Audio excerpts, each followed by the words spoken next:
लगन तुमसे लगा बैठे, जो होगा देखा जाएगा। लगन तुमसे लगा बैठे, जो होगा देखा जाएगा। तुम्हें अपना बना बैठे, जो होगा देखा जाएगा। ओम गंग गणपतये नमः। हरे कृष्णा। ओम नमः शिवाय। पौष मास की कथा सुनने वाले सभी भक्तों का आज की कथा में दिल से स्वागत है। आप सभी भक्तों का दिन शुभ और मंगलमय हो। हे प्रिय भक्तों, आज पौष मास के शुक्ल पक्ष की पुत्रदा एकादशी है। पुत्रदा एकादशी का व्रत बहुत शुभ फलदायक होता है। मान्यता है कि इस चर और अचर संसार में पुत्रदा एकादशी के व्रत के समान दूसरा कोई व्रत नहीं है। जिन मनुष्यों को संतान प्राप्त होने में बाधा आ रही हो या जिन्हें पुत्र प्राप्ति की कामना हो, उन्हें पुत्रदा एकादशी का व्रत अवश्य ही करना चाहिए। इस दिन भगवान विष्णु और माँ लक्ष्मी जी की पूजा करने के साथ व्रत रखने से व्यक्ति को हर दुख, पाप और रोगों से मुक्ति मिल जाती है तथा इसके साथ ही संतान की रक्षा भगवान श्री हरि विष्णु स्वयं करते हैं और संतान का भविष्य उज्जवल होता है तथा हजारों यज्ञ करने के बराबर फल की प्राप्ति होती है। हे प्रिय भक्तों, जो मनुष्य व्रत ना भी रख पाए तो पुत्रदा एकादशी की व्रत कथा को सुनने मात्र से भी उसकी समस्त मनोकामनाएं पूर्ण होती हैं और अपार धन संपत्ति की प्राप्ति होती है। ऐसा स्वयं भगवान श्री कृष्ण जी कहते हैं। तो हमारे चैनल पर एकादशी की बड़ी ही पावन कथा पोस्ट कर दी गई है। आप सभी भक्तजन एक बार कथा का आस्वादन जरूर कीजिएगा। तो आइए सुनते हैं आज की कहानी और पुण्य फल देने वाली महात्म्य कथा। जय श्री गणेश। हे प्रिय भक्तों, किसी गांव में एक बूढ़ी महिला रहती थी। उसका कोई नहीं था। वो गोबर के उपले बना बना कर बेचती थी और उसी से अपना गुजारा चलाती थी। लेकिन उस बूढ़ी महिला की एक बड़ी विशेषता थी कि वो भगवान श्री कृष्ण की बहुत बड़ी भक्त थी और उठते, बैठते, सोते, जागते कृष्ण नाम जप किया करती थी। यहाँ तक कि उपले बनाते समय भी कृष्ण नाम जप करती थी। कृष्ण की बहुत बड़ी भक्त थी। उस गांव के कुछ दुष्ट लोग उसकी भक्ति का उपहास करते थे और एक दिन तो उन दुष्टों ने एक रात उस वृद्ध महिला के सारे उपले चुरा लिए और आपस में कहने लगे कि अब देखते हैं कृष्ण कैसे इसकी सहायता करते हैं। हे प्रिय भक्तों, सुबह जब वह उठी तो देखती है कि उसके सारे उपले किसी ने चुरा लिए हैं और वो मन ही मन में हंसने लगी और अपने कान्हा को कहने लगी, अरे ओ कान्हा, पहले माखन चुराता था और मटकी फोड़कर गोपियों को सताता था, अब इस बुढ़िया के उपले चुराकर मुझे सताता है। ठीक है, जैसी तेरी इच्छा। ऐसा कहकर उस बुढ़िया ने अगले दिन के लिए उपले बनाना शुरू कर दिया। दोपहर हो चुकी थी, भूख भी लग गई, पर घर में कुछ खाने को नहीं था। 2 गुड़ की डलियां थी, इसीलिए एक अपने मुंह में डालकर पानी के कुछ घूंट लेकर सोने चली गई। हे प्रिय भक्तों, भगवान तो भक्त वत्सल होते हैं, इसीलिए अपने भक्त को कष्ट होता देखकर वे विचलित हो जाते हैं। उनसे उस वृद्ध साधिका के कष्ट सहन नहीं हो पाए। फिर भगवान ने सोचा कि उसकी सहायता करने से पहले उसकी परीक्षा ली जाए। इसीलिए भगवान एक साधु का वेश धारण करके उस बुढ़िया के घर पहुंचकर कुछ खाने को मांगने लगे। बूढ़ी महिला को अपने घर आए एक साधु को देखकर आनंद तो बहुत हुआ, लेकिन घर में कुछ खाने को नहीं था। यह सोचकर उसे दुख भी बहुत हुआ। फिर उसने गुड़ की इकलौती डली बाबा को शीतल जल के साथ खाने को दे दी। बाबा रूपी भगवान उस बूढ़ी महिला के त्याग को देखकर बड़े प्रसन्न हुए और जब वृद्ध स्त्री ने बाबा को अपना सारा वृतांत सुनाया तो बाबा उन्हें सहायता का आश्वासन देकर वहां से चले गए। और गांव के सरपंच के पास पहुंच गए और सरपंच से बोले कि सुना है इस गांव के बाहर जो बूढ़ी महिला रहती है उसके उपले किसी ने चुरा लिए हैं। मेरे पास एक सिद्धि है, यदि गांव के सभी लोग अपने उपले ले आएं, तो मैं अपनी सिद्धि के बल पर उस बूढ़ी महिला के सारे उपले अलग कर दूंगा। सरपंच भी एक भला व्यक्ति था, उसे भी बूढ़ी औरत के उपले चोरी होने का बड़ा दुख था। इसीलिए सरपंच ने साधु बाबा रूपी कृष्ण की बात तुरंत मान ली और गांव में ढिंडोरा पिटवा दिया कि सभी अपने घर के उपले तुरंत गांव की चौपाल पर लाकर रख दें। हे प्रिय भक्तों, जिन दुष्ट लोगों ने चोरी की थी उन्होंने भी वृद्ध स्त्री के उपले अपने उपलों में मिलाकर उस ढेर में इकट्ठे कर दिए। उन्हें लगा कि सब उपले तो एक जैसे ही होते हैं, इसीलिए साधु बाबा कैसे पहचान पाएंगे। दुष्टों को ईश्वर की लीला और शक्ति दोनों पर ही विश्वास नहीं होता। साधु वेशधारी भगवान श्री कृष्ण ने सभी उपलों को कान लगाकर वृद्ध स्त्री के उपले अलग कर दिए। वृद्ध स्त्री अपने उपलों को तुरंत पहचान गई और उसकी प्रसन्नता का तो ठिकाना ही नहीं रहा। वो अपने उपले उठाकर साधु बाबा को नमस्कार करके वहां से चली गई। जिन दुष्टों ने उस बूढ़ी महिला के उपले चुराए थे, उन्हें यह समझ में ही नहीं आया कि बाबा ने कान लगाकर उन उपलों को कैसे पहचाना। इसीलिए जब बाबा गांव से कुछ दूर निकल आए, तो वे दुष्ट बाबा से इसका कारण जानने पहुंच गए। बाबा ने बड़ी ही सरलता से कहा कि बूढ़ी स्त्री सतत ईश्वर का नाम जप करती थी और उसके नाम में इतनी आर्तता थी कि वह उपलों में भी चला गया। कान लगाकर वे ये सुन रहे थे कि किन उपलों से कृष्ण का नाम निकलता है, और जिनसे कृष्ण का नाम निकल रहा था उन्होंने उन्हें अलग कर दिया। हे प्रिय भक्तों, तो यह है नाम जप का परिणाम। इसीलिए हमें भी प्रतिदिन उठते बैठते सोते जागते हर समय हर कार्य करते समय नाम जप करते रहना चाहिए। इससे हम पर ईश्वर की कृपा होती है और संकट से बचाव होता है। नाम जप करने से व्यक्ति को हर पापों से मुक्ति मिलती है और मोक्ष की प्राप्ति होती है। नाम जप करने से व्यक्ति के जीवन में उल्लास आता है, खुशियां आती है और भक्ति बढ़ती है। भगवान के दिव्य नाम का उच्चारण करने से तप, दान और सभी धार्मिक कार्यों में जो भी न्यूनता हो वह सब संपूर्ण हो जाते हैं। जैसे शेर से डरकर हिरन भागते हैं, उसी प्रकार भगवान का नाम सुनकर पाप जनित दुरित भी दूर भागते हैं। इसीलिए सदैव जपते रहिए, हरे कृष्ण कृष्ण कृष्ण हरे हरे, हरे राम राम राम हरे हरे, हरे कृष्णा। हे प्रिय भक्तों, तो आइए अब सुनते हैं आज की पुण्य फल देने वाली महात्म्य कथा। ओम नमो नारायणाय। जब पाश ने मूषक को भगवान गजानन के समक्ष उपस्थित किया, तो मूषक को प्रभु के दर्शन से ज्ञान होने लगा। वह अपनी स्थिति को ठीक प्रकार से समझता हुआ हाथ जोड़कर बोला, हे जगदीश्वर, हे गजानन, आपके दर्शन करके मेरा जीवन सफल हो गया। आप देव, दानव, मनुष्य, यक्ष, किन्नर आदि सभी पर दया करने वाले हैं। हे नाथ, मुझ अज्ञानी जीव पर भी दया कीजिए।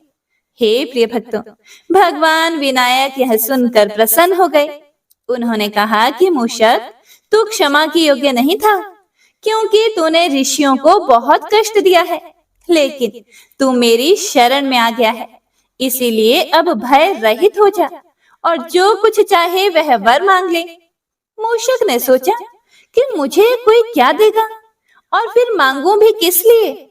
ऐसा सोचकर उसने कहा कि मुझे तो कुछ भी नहीं चाहिए। यदि आपकी कुछ इच्छा हो तो मुझसे ही वर मांग लीजिए।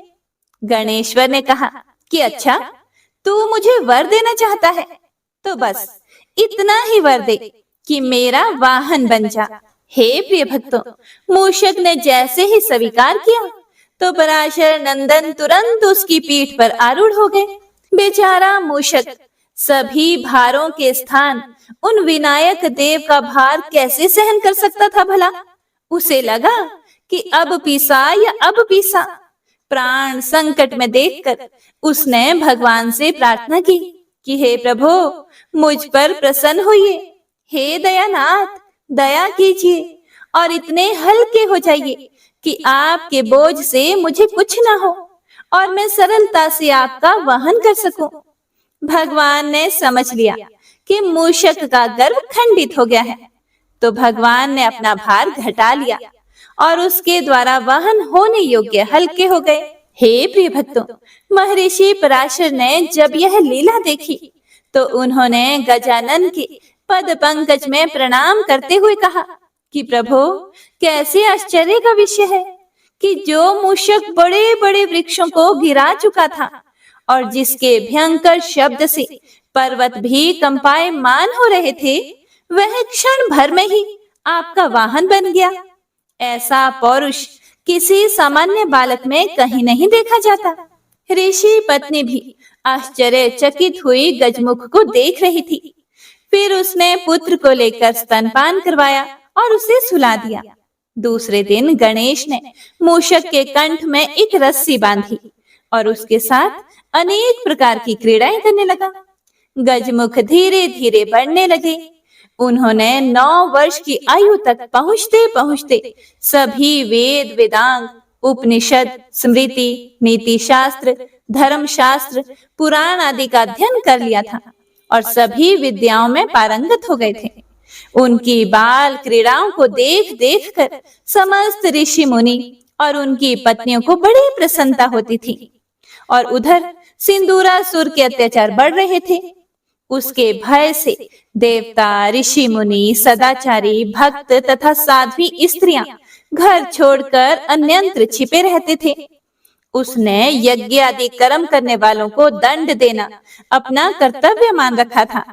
लूट घसोट बढ़ रही थी। हत्याएं करने में किसी को भी भय नहीं होता था। स्त्रियों का अपहरण साधारण सी बात थी। धन, सम्मान और धर्म किसी का भी सुरक्षित नहीं था। असुर की आज्ञा थी कि राज आज्ञा ही सर्वोपरि है। शास्त्र आदि सभी कुछ राज आज्ञा में ही निहित है। ईश्वर कोई नहीं है, केवल राजा ही ईश्वर है। उसी की पूजा होनी चाहिए। जो लोग राजा को प्रसन्न नहीं रख सकते, उन्हें जीवित रहने का कोई अधिकार नहीं है। जिसने उसके इस सिद्धांत को अमान्य किया, उन राजद्रोहियों को सीधे प्राण दंड की व्यवस्था थी। इसीलिए खुलकर तो कोई भी राज आज्ञा का निरादर करता ही नहीं था। कभी कोई परोक्ष में भी आज्ञा का निरादर नहीं कर पाता था।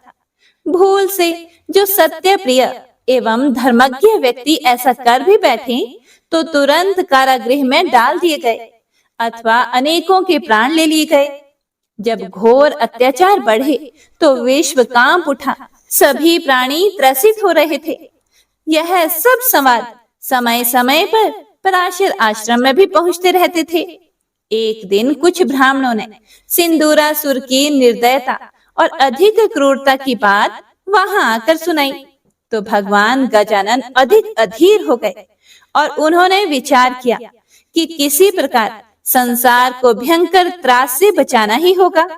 इसीलिए वे महर्षि के पास आकर और चरणों में प्रणाम करके कहने लगे कि हे पूज्य पिताजी, दुष्ट सिंदूरासुर के अत्याचारों के विषय में यहाँ कभी कभी ही समाचार आ पाते हैं, लेकिन वे सब इतने दुखद होते हैं कि सुनकर मन कांप उठता है।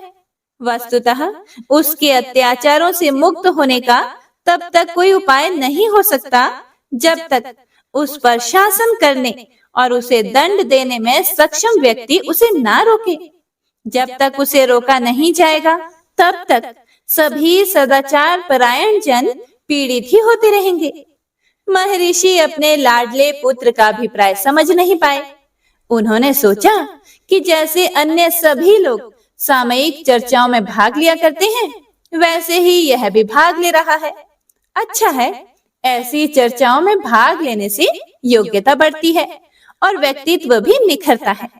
इसीलिए उन्होंने पुत्र को प्रोत्साहन देते हुए उसका समर्थन किया कि ठीक कहते हो पुत्र, जब तक दैत्यराज के कार्यों में अवरोध उत्पन्न नहीं होगा, तब तक सदाचारी जनों की पीड़ा बढ़ती ही जाएगी और कभी न कभी कोई सक्षम पुरुष उसको वश में करेगा ही। क्योंकि संसार में जब अत्याचारियों के अत्याचार बढ़ जाते हैं, तब कोई अवतारी पुरुष अवश्य ही प्रकट होता है। हे प्रिय भक्तों, गजानन ने विनम्रता से कहा कि हे प्रभु, यदि आप आज्ञा दें तो यह कार्य मैं कर सकता हूँ। वस्तुतः उसके द्वारा किए जाने वाले अत्याचारों को सुनकर मैं व्याकुल हो रहा हूँ। आप अपना वरद हस्त मेरे मस्तक पर रखकर आशीर्वाद दें, जिससे कि संसार के उपकार का यह पवित्रतम कार्य करने में मैं समर्थ हो सकूं। गजानन की बात सुनकर महर्षि को हंसी आ गई और फिर उत्साह देखकर कुछ आनंद भी हुआ। फिर उन्होंने स्नेह सिक्त वचनों में उन्हें समझाते हुए कहा कि पुत्र, तेरा सोचना तो ठीक है, लेकिन तेरी आयु अभी 9 वर्ष की ही है। बेटा, सिंदूरासुर विशाल काय एवं असीमित बल से संपन्न है। वह ब्रह्मा जी से वर प्राप्त होने के कारण अजय भी हो रहा है। इसीलिए उसे तो कोई अत्यंत शक्तिशाली पूर्ण व्यस्त पुरुष ही मार सकता है। महर्षि की बात सुनकर गजमुख ने फिर से विनम्र भाव से निवेदन किया कि हे महर्षि, हे मुनिनाथ, आप मेरे परम पूजनीय हैं। आपसे अपने विषय में अधिक कहना उचित नहीं होगा। मैं केवल इतना ही कह सकता हूँ कि असुर का वध मैं अवश्य ही कर डालूंगा। आप आशीर्वाद तो दीजिए मुझे। मुनि ने शंका व्यक्त की कि पुत्र, जिस सिंदूरासुर के गर्जन मात्र से सभी दिशाएं कांप जाती हैं, जिसके पदाघात से त्रिभुवन में हाहाकार मच जाता है, उस अपरिमित पराक्रम वाले असुर से केवल मेरे आशीर्वाद से ही युद्ध करना चाहते हो तो वह सदैव तुम्हारे साथ ही है। लेकिन केवल आशीर्वाद से ही काम चल जाता तो सिंदूरासुर क्या, किसी भी दुष्ट का ऐसा साहस नहीं होता कि उससे समस्त विश्व ही त्रसित हो सकता।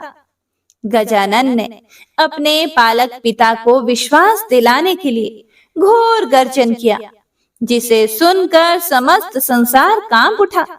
देवता, दैत्य, मनुष्य, नाग, किन्नर, यक्ष आदि सभी भयभीत हो गए। अनेक पर्वत शिखर और वृक्ष धराशायी हो गए। यहाँ तक कि सिंदूरासुर भी सोचने लगा कि यह क्या है, ऐसा प्रलयंकारी शब्द तो पहले कभी सुना ही नहीं था। फिर गजानन ने फिर से हाथ जोड़कर निवेदन किया कि हे ऋषि श्रेष्ठ, मेरा प्राकट्य ही सिंदूरासुर एवं उसके साथी दैत्यों को मारकर पृथ्वी का भार हल्का करने के लिए ही हुआ है। मैं अवश्य ही उस राक्षस राज को मारकर ऋषि मुनियों का हित साधन करूंगा। वह मेरे हाथों अवश्य ही मारा जाएगा। केवल आपकी आज्ञा और आशीर्वाद का संबल मेरे साथ रहने से यह कार्य सहज ही संपन्न हो जाएगा। हे प्रिय भक्तों, अब महर्षि को विश्वास हो गया। फिर उन्हें ज्ञात हुआ कि अरे, यह तो पूर्ण परमात्मा है, इनकी शंका कैसी। मैं मोहवश इनके कार्य में व्यर्थ ही व्यवधान डाल रहा हूँ। फिर उन्होंने गजमुख को हृदय से लगाया और उनके मस्तक पर वरद हस्त रखते हुए शुभ कामना व्यक्त की कि पुत्र, भगवान चंद्रचूड़ तुम्हें विजय प्राप्त करावे। मेरा आशीर्वाद है कि राक्षस राज सिंदूरासुर को मारने में तुम्हें सफलता प्राप्त हो। गजानन ने उन्हें भक्ति पूर्वक प्रणाम किया और माता से आज्ञा मांगी कि हे माता, मुझे आज्ञा और आशीर्वाद दो कि मैं अधर्म के नाश और धर्म की स्थापना में समर्थ हो सकूं। वत्सला की आंखों में आंसू आ गए। 9 वर्ष तक लाड प्यार से पाले हुए पुत्र का वियोग उसे व्याकुल करने लगा। उसने किसी प्रकार समझाने का प्रयत्न किया कि हे प्राण प्रिय पुत्र, हे मेरे गजानन, कहाँ तू छोटा सा बालक और कहाँ वह त्रिलोक्य विजेता राक्षस। भला कौन ऐसी निष्ठुर माता होगी जो अपने पुत्र को स्वयं जम्बूक के समक्ष फेंक दे। हे मेरे लाल, अभी समर्थ हो जाओ, तब जो चाहे वही करना। गजानन ने विनीत भाव से कहा कि हे माता, आपका आशीर्वाद ही मुझे समर्थ बना देगा। अब उस राक्षस का अंत समय निकट आ गया है, इसीलिए आप मुझे आज्ञा देने की कृपा कीजिए। ऋषि पत्नी ने उनके सिर पर हाथ फेरते हुए कहा कि हे पुत्र, मेरा आशीर्वाद हमेशा तेरे साथ है। मैं तुझे अभीष्ट पूर्ति के लिए जाने की आज्ञा देती हूँ और कामना करती हूँ कि अवश्य ही तू विजय को प्राप्त हो। उसके बाद गजानन ने महर्षि पराशर और माता वत्सला को प्रणाम किया और उपस्थित ऋषि समुदाय को भी नमस्कार करके मूषक पर आरूढ़ हुए और चलते समय भयंकर गर्जना की, जिससे तीनों लोग कांप उठे। उनका तेजस्वी मुखमंडल अग्नि ज्वाला के समान दैदीप्यमान हो रहा था। सिंदूरासुर की राजधानी का नाम सिंदूरबाड़ था। राक्षस राज वहीं रहता हुआ 3 लोकों का शासन कर रहा था। गजानन पराशर आश्रम से बड़ी तेजी से चलते हुए सिंदूरबाड़ के उत्तर की ओर आकर सिंह गर्जना करने लगे, जिसके फल स्वरूप भूकंप आ गया। समूची नगरी त्राही त्राही कर उठी। समुद्र में आकाश तक जाने वाली तरंगे उठने लगी। उस स्थिति से अनेक वीर मूर्छित हो गए, यहाँ तक कि सिंदूरासुर भी मूर्छित हो गया। दैत्यराज को जब चेत हुआ तो वह सोचने लगा कि ऐसा कौन वीर यहाँ आ गया जिसकी भयंकर गर्जना से मैं भी मूर्छित हो गया। उसने अपने अनुचरों को आज्ञा की कि जाओ, उसका पता लगाओ जो यहाँ आकर गर्जन कर रहा है। यदि ला सको तो साथ ही पकड़कर मेरे सामने ले आओ। हे प्रिय भक्तों, यह सुनकर उसके अनुचर दौड़े। उन्होंने बाहर जाकर गजानन का अत्यंत भयंकर और अद्भुत रूप देखा तो भय से वे कांप उठे। फिर कुछ साहस करके उनके कुछ पास पहुंचकर बोले, अरे तुम कौन हो? अभी तो 9-10 वर्ष के छोटे से बालक ही लगते हो। क्या तुम्हें महापराक्रमी त्रिलोक्य विजयी असुर राज सिंदूर की शक्ति का ज्ञान नहीं है, जो उनके राज्य की सीमा पर ऐसी गर्जना कर रहे हो? गजमुख ने क्रोधपूर्ण मुद्रा में कहा कि दैत्यों, मुझे तुम्हारे स्वामी की शक्ति का भली प्रकार से पता है और मैं उसी का वध करने के उद्देश्य से यहाँ आया हूँ। मैं शिव शिवा का पुत्र गजानन हूँ। तुम सभी अधर्मी राक्षसों को मारकर संसार में धर्म की स्थापना करूंगा। जाओ, मेरा यह संदेश अपने राजा से कह दो। हे प्रिय भक्तों, अनुचरों ने अपने स्वामी की सेवा में उपस्थित होकर कहा कि हे राजेंद्र, बाहर जो गर्जन कर रहा है वह शिव शिवा का पुत्र गजानन है। उसकी आयु अभी 9-10 वर्ष से अधिक नहीं होगी। वह आप जैसे महाबली से युद्ध करने, दैत्य वंश का नाश करने और मुनियों की रक्षा करने के लिए ही यहाँ आ गया है। हमें बड़ा आश्चर्य है कि मच्छर के समान मूर्ख बालक आप जैसे अद्वितीय वीर के समक्ष कैसे टिकेगा। सिंदूरासुर ने अनुचरों से उक्त संवाद सुना तो आकाशवाणी का स्मरण हो गया, किंतु फिर संभल कर क्रोध करता हुआ उठा और अहंकार पूर्वक बोला, अरे वह छोटा सा बालक बात ही बात में मसल डाला जाएगा। उस बेचारे की क्या बिसात है? जब बड़े बड़े भूपाल मेरे कारागार में पड़े सड़ रहे हैं, अनेकों राजा और देवता अपने अपने प्राणों की रक्षा के लिए निविड़ अरण्यों और गिरी कंदराओं में जा छिपे हैं। फिर उसने घोर गर्जना की और युद्ध के लिए तैयार होने लगा और शीघ्रता से गजानन के सामने जा पहुंचा और बोला, अरे मूर्ख बालक, तू तो ऐसे गर्जन कर रहा है जैसे तीनों लोगों को खा जाएगा। लेकिन तू जानता नहीं क्या कि मैंने तीनों लोगों को जीत लिया है और ब्रह्मा विष्णु शिव सभी को वशीभूत कर लिया है।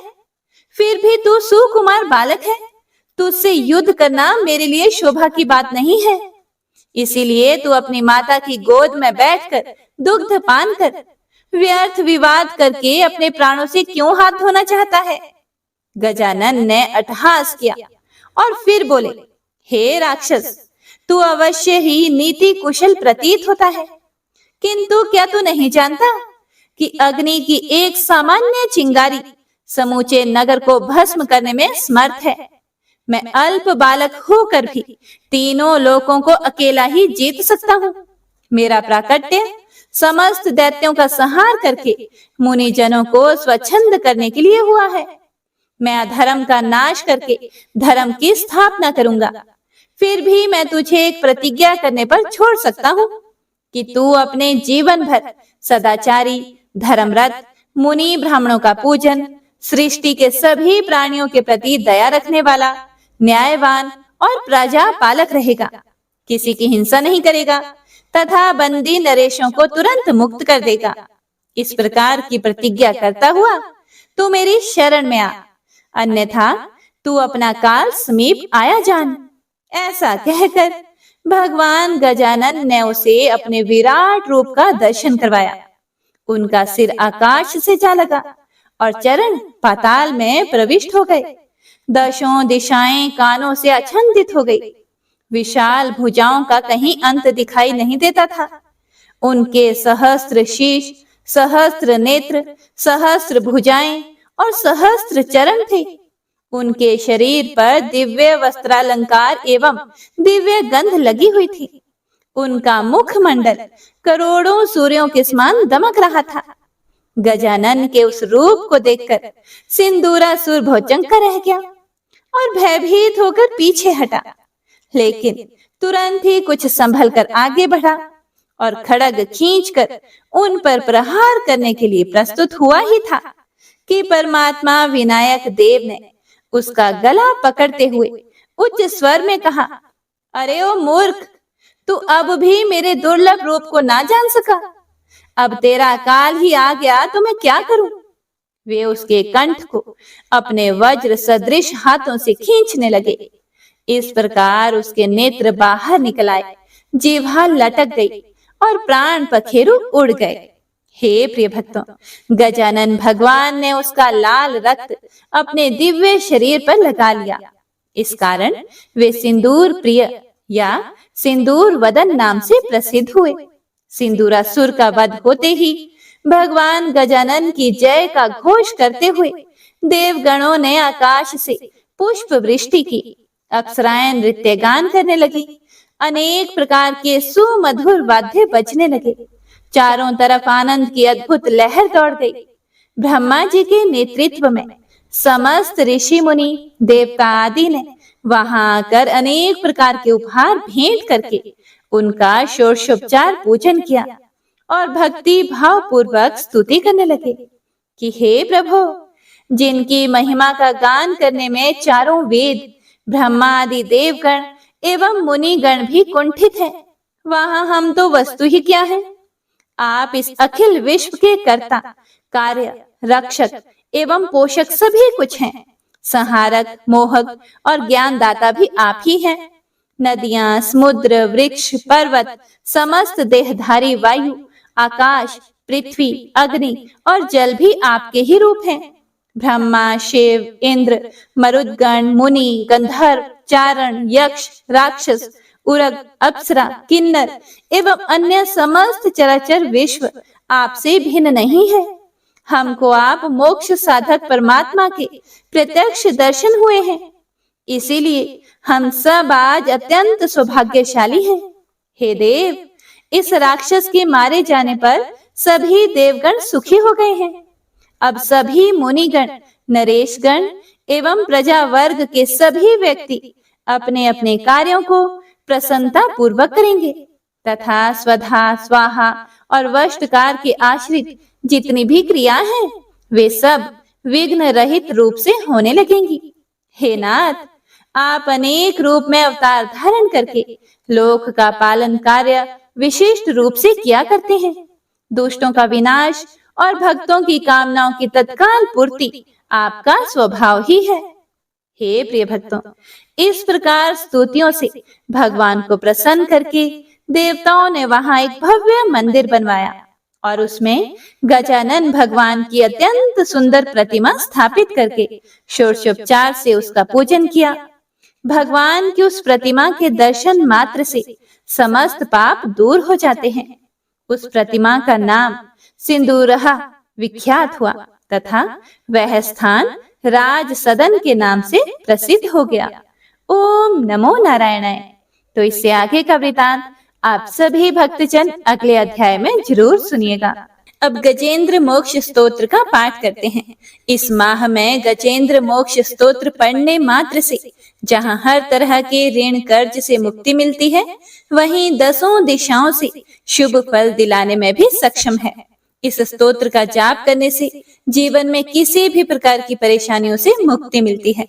श्रीमद् भगवत गीता के 3रे अध्याय में गजेंद्र स्तोत्र पढ़ने को मिलता है।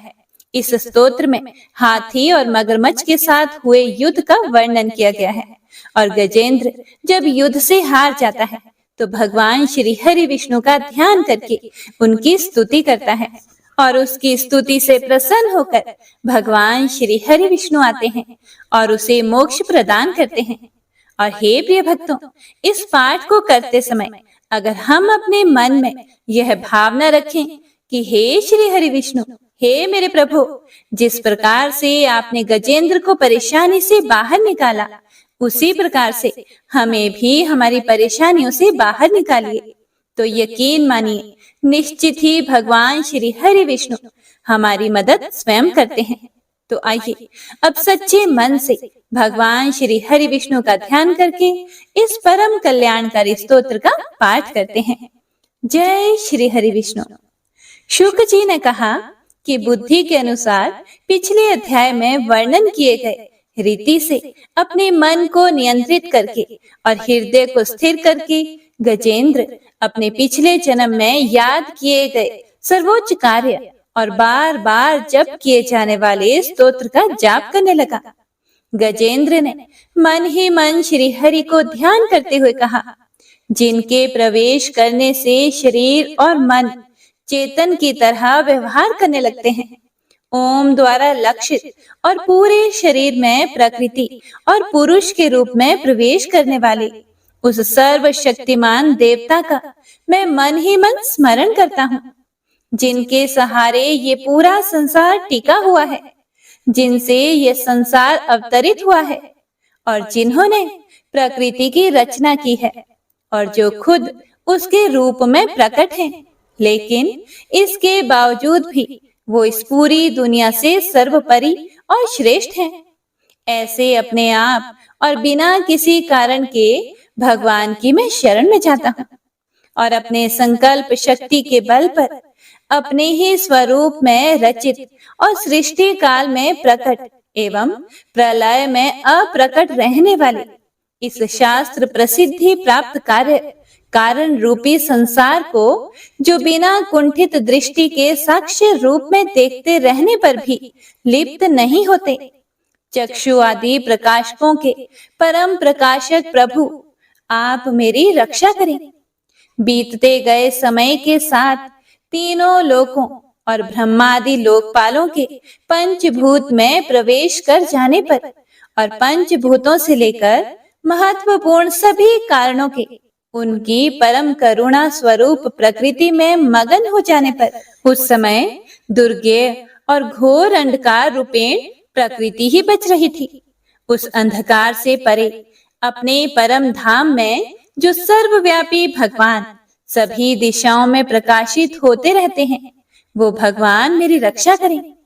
विभिन्न नाट्य रूपों में अभिनय करने वाले और उस अभिनेता के वास्तविक स्वरूप को जिस प्रकार से साधारण लोग भी नहीं जान पाते, उसी तरह से सत्व प्रधान देवता और महर्षि भी जिनके स्वरूप को नहीं जान पाते, ऐसे में कोई साधारण प्राणी उनका वर्णन कैसे कर सकता है। ऐसे दुर्गम चरित्र वाले भगवान मेरी रक्षा करें। अनेकों शक्ति से मुक्त सभी प्राणियों को आत्म बुद्धि प्रदान करने वाले, सबके बिना कारण हित और अतिशय साधु स्वभाव ऋषि मुनिजन, जिनके परम स्वरूप को देखने की इच्छा के साथ वन में रहकर अखंड ब्रह्मचर्य तमाम अलौकिक व्रतों को नियमों के अनुसार पालन करते हैं, ऐसे प्रभु ही मेरी गति हैं। वह जिनका हमारी तरह ना तो जन्म होता है और ना जिनके द्वारा अहंकार प्रेरित कर्म ही होते हैं, जिनके निर्गुण स्वरूप का ना कोई नाम है और ना ही कोई रूप है, इसके बावजूद भी समय के साथ इस संसार की सृष्टि और प्रलय के लिए अपनी इच्छा से अपने जन्म को स्वीकार करते हैं।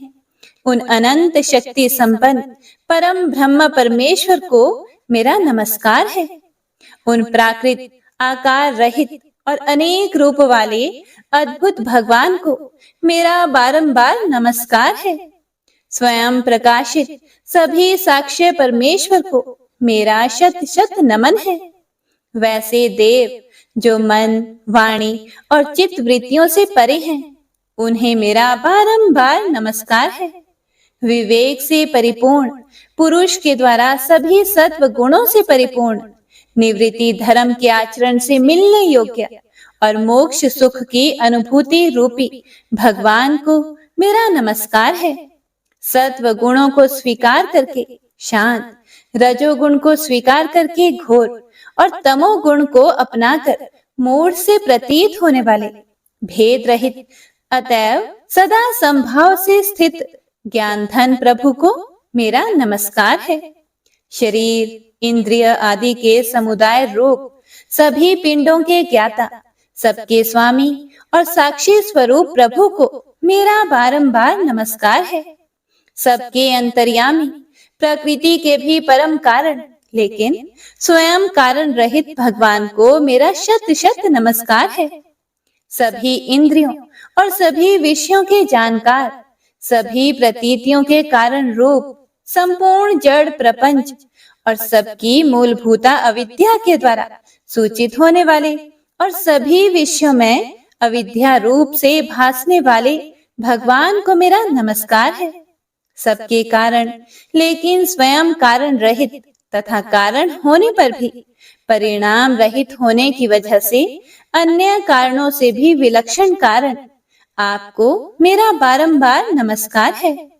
सभी वेदों और शास्त्रों के परम तात्पर्य, मोक्ष रूपी और श्रेष्ठ पुरुषों की परम गति देवता को मेरा नमस्कार है।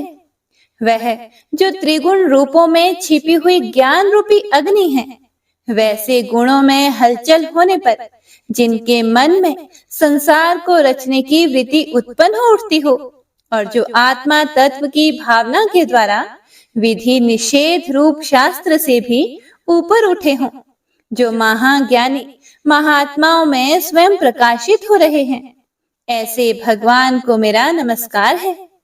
मेरे जैसे शरणागत पशु के समान जीवों की अविद्या रूप फांसी को पूर्ण रूप से काट देने वाले परम दयालु और दया करने में कभी भी आलस्य नहीं करने वाले भगवान को मेरा नमस्कार है। अपने अंश से सभी जीवों के मन में अंतर्यामी रूप से प्रकट होने वाले सर्वनियंता अनंत परमात्मा आपको मेरा नमस्कार है। जो शरीर, पुत्र, मित्र, घर और संपत्ति सहित कुटुंबियों में अशक्त लोगों के द्वारा कठिनाई से मिलते हों और मुक्त पुरुषों के द्वारा अपने हृदय में निरंतर चिंतित ज्ञान स्वरूप सर्व समर्थ परमेश्वर को मेरा नमस्कार है। वह जिन्हें धर्म, अभिलाषित भोग, धन और मोक्ष की कामना से मनन करके लोग अपनी मनचाही इच्छा पूर्ण कर लेते हैं, अपितु जिन्हें विभिन्न प्रकार के अयाचित भोग और अविनाशी पार्षद शरीर भी देते हैं, वैसे अत्यंत दयालु प्रभु मुझे इस प्रकार की विपदा से हमेशा के लिए बाहर निकालें। वह जिनके एक से अधिक भक्त हैं, जो मुख्य रूप से एकमात्र उसी भगवान की शरण में हैं, जो धर्म, अर्थ आदि किसी भी पदार्थ को नहीं चाहते, अपितु जो केवल उन्हीं के परम मंगलमय एवं अत्यंत विलक्षण चरित्र का गुणगान करते हुए उनके आनंदमय समुद्र में गोते लगाते रहते हैं।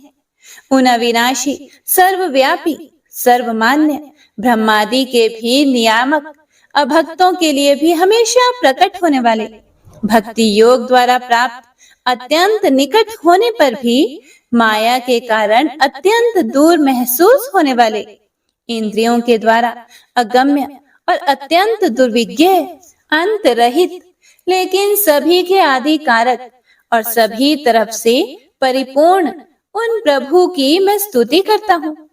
वो जो ब्रह्मा सहित सभी देवता, चारों वेद तथा समस्त चराचर जीव नाम और आकृति भेद से जिनके अत्यंत क्षुद्र अंशों से रचे गए हैं, जिस तरह से जलती हुई अग्नि की लपटें और सूरज की किरणें बार बार निकलती हैं और फिर से अपने कारण में ही लीन हो जाती है, उसी प्रकार बुद्धि, मन, इंद्रियां और नाना योनियों के शरीर, जिन सभी गुणों से प्राप्त शरीर जो स्वयं प्रकाश परमात्मा से प्रकट होता है और फिर से उन्हीं में लीन हो जाता है, वह प्रभु जो ना तो देवता है, ना असुर, ना मनुष्य है और ना ही मनुष्य से नीचे किसी अन्य योनि के प्राणी, ना ही वो स्त्री हैं और ना ही पुरुष, ना ही नपुंसक और ना ही वो कोई ऐसे जीव हैं जिनका इन तीनों ही श्रेणी में समावेश है। वो ना तो गुण है, ना कर्म, वो ना ही कार्य है और ना ही कारण। इन सभी योनियों का निषेध होने पर जो बचता है वही उनका असली रूप है और वे ही सब कुछ हैं। ऐसे प्रभु मेरा उत्थान करने के लिए प्रकट हो। अब मैं इस मगरमच्छ के चंगुल से आजाद होने के बाद जीवित नहीं रहना चाहता। इसकी वजह ये है कि मैं सभी तरफ से अज्ञानता से ढके इस हाथी के शरीर का क्या करूं? मैं आत्मा के प्रकाश से ढक देने वाले अज्ञानता से युक्त इस हाथी के शरीर से मुक्त होना चाहता हूं, जिसका काल क्रम से अपने नाश नहीं होता, बल्कि ईश्वर की दया और ज्ञान से उदय हो पाता है। इस प्रकार से मोक्ष के लिए लालायित संसार के रचयिता स्वयं संसार के रूप में प्रकट, लेकिन संसार से परे, संसार में एक खिलौने की भांति खेलने वाले, संसार में आत्म रूप से व्याप्त अजन्मा, सर्वव्यापी एवं प्रापत्य वस्तुओं में सर्वश्रेष्ठ श्री हरि का केवल स्मरण करता हूँ और उनकी शरण में जाता हूँ, जिन्होंने भगवत भक्ति रूपी योग के द्वारा कर्मों को जला डाला है, जिन्हें समस्त योगी ऋषि अपने योग के द्वारा अपने शुद्ध हृदय में प्रकट देखते हैं। उन योगेश्वर भगवान को मेरा नमस्कार है। वह जिनके त्रिगुणे शक्तियों का राग, रूप, वेग और असह्य है, जो सभी इंद्रियों के विषय रूप में मौजूद हैं। वह जिनकी इंद्रियां समस्त विषयों में ही बसी रहती है। ऐसे लोगों को जिनको मार्ग मिलना भी संभव नहीं है, वैसे शरणागत एवं अपार शक्तिशाली वाले भगवान आपको मेरा बारंबार नमस्कार है। जिनकी अविद्या नाम के शक्ति के कार्य रूप अहंकार से ढके हुए हैं, वह जिनके रूप को जीव समझ नहीं पाते हैं, ऐसे अपार महिमा वाले भगवान की मैं शरण लेता हूँ। हे प्रिय भक्तों, श्री सुखदेव जी कहते हैं कि वह जिसने पूर्व प्रकार से भगवान के भेद रहित सभी निराकार रूप का वर्णन किया था, उस गजराज के करीब जब ब्रह्मा आदि अन्य कोई भी देवता नहीं आए, जो अपने विभिन्न प्रकार के विशेष विग्रहों को ही अपना रूप मानते हैं, ऐसे में साक्षात विष्णु जी, जो सभी के आत्मा होने के कारण सभी देवताओं के रूप हैं, तब वह वहां पर प्रकट हुए। गजराज को इस प्रकार से दुखी देखकर और उसके पढ़े गए स्तुति को सुनकर चक्रधारी प्रभु इच्छानुसार वेग वाले गरुड़ की पीठ पर सवार होकर सभी देवों के साथ उस स्थान पर पहुंचे जहां वह गज था। गज अर्थात हाथी था। सरोवर के अंदर महाबलशाली मगरमच्छ द्वारा जकड़े और दुखी उस हाथी ने आसमान में गरुड़ की पीठ पर बैठे और हाथों में चक्र लिए भगवान श्री हरि विष्णु को आते हुए जब देखा, तो वह अपनी सूंड में पहले से ही उनकी पूजा के लिए रखे कमल के फूल को श्री हरि पर बरसाते हुए कहने लगा, सर्व पूज्य भगवान श्री हरि नारायण, आपको मेरा प्रणाम है। सर्व पूज्य भगवान श्री हरि, आपको मेरा नमस्कार है। लाचार हाथी को पीड़ित देखकर श्री हरि विष्णु गरुड़ से नीचे उतरकर सरोवर में उतर आए और वह दया से प्रेरित होकर ग्राह सहित उस गज को तुरंत ही सरोवर से बाहर निकाल आए और देवताओं के देखते ही देखते अपने चक्र से मगरमच्छ के गर्दन को काट दिया और हाथी को उस पीड़ा से बाहर निकाल लिया। तो इसी के साथ गजेंद्र मोक्ष स्तोत्र संपूर्ण हुआ। तो सभी एक बार प्रेम से बोलिए, भगवान श्री हरि विष्णु की जय। जय गणपति सद्गुण सदन, कविवर बदन कृपाल, विघ्न हरण मंगल करण, जय जय गिरिजालाल, जय जय गिरिजालाल, जय जय गिरिजालाल। जय जय जय गणपति गणराजो, मंगल भरण करण शुभ काजो, जय गज बदन सदन सुखदाता, विश्व विनायक बुद्धि विधाता, वक्रतुंड शुच शुंड सुहावन, तिलक त्रिपुंड भाल मन भावन, राजित मणि मुक्त नूरमाला, स्वर्ण मुकुट शिर नयन विशाला, पुस्तक पाणि कुठार त्रिशूलम, मोदक भोग सुगंधित फूलम, सुंदर पीतांबर तन साजित, चरण पादुका मुनि मन राजित, धन शिव सुवन षडानन भ्राता, गौरी ललन विश्व विधाता, रिद्धि सिद्धि तव चवर सुधारे, मूषक वाहन सोहत द्वारे, कहूँ जन्म शुभ कथा तुम्हारी, अति शुचि पावन मंगलकारी, एक समय गिरिराज कुमारी, पुत्र हेतु तब किन्हो भारे, भयो यज्ञ जब पूर्ण अनुपा, तब पहुँच्यो तुम धरि द्विज रूपा, अतिथि जानी कई गौरी सुखारी, बहुविधि सेवा करी तुम्हारी, अति प्रसन्न हवै वर दिन्हा, मातु पुत्र हित जो तप किन्हा, मिलहि पुत्र तुहि बुद्धि विशाला, बिना गर्भ धारण यही काला, गणनायक गुण ज्ञान निधाना, पूजित प्रथम रूप भगवाना, अस कहि अंतर्धान रूप वही, पलना पर बालक स्वरूप वही, बनी शिशु रुदन जब ही तुम ठाना, लखी मुख सुख नहीं गौरी समाना, सकल मगन सुख मंगल गावही, नभते सूरन सुमन वर्षावही, शंभु माँ बहुदान लुटावही, सुर मुनि जन सुत देखन आवही, लखियति आनंद मंगल साजा, देखन भी आए शनि राजा, निज अवगुण गुणीश्वनी मन माही, बालक देखन चाहत नाही, गिरजा कछु मन भेद बढ़ायो, उत्सव मोर न शनि तुहि भायो, कहन लगे शनि मन सकुचाई, का करी हऊ शिशु मोहि दिखाई, नहीं विश्वास उमार भयऊ, शनि सो बालक देखन कहयो, पड़ते ही शनि दृग कोण प्रकाशा,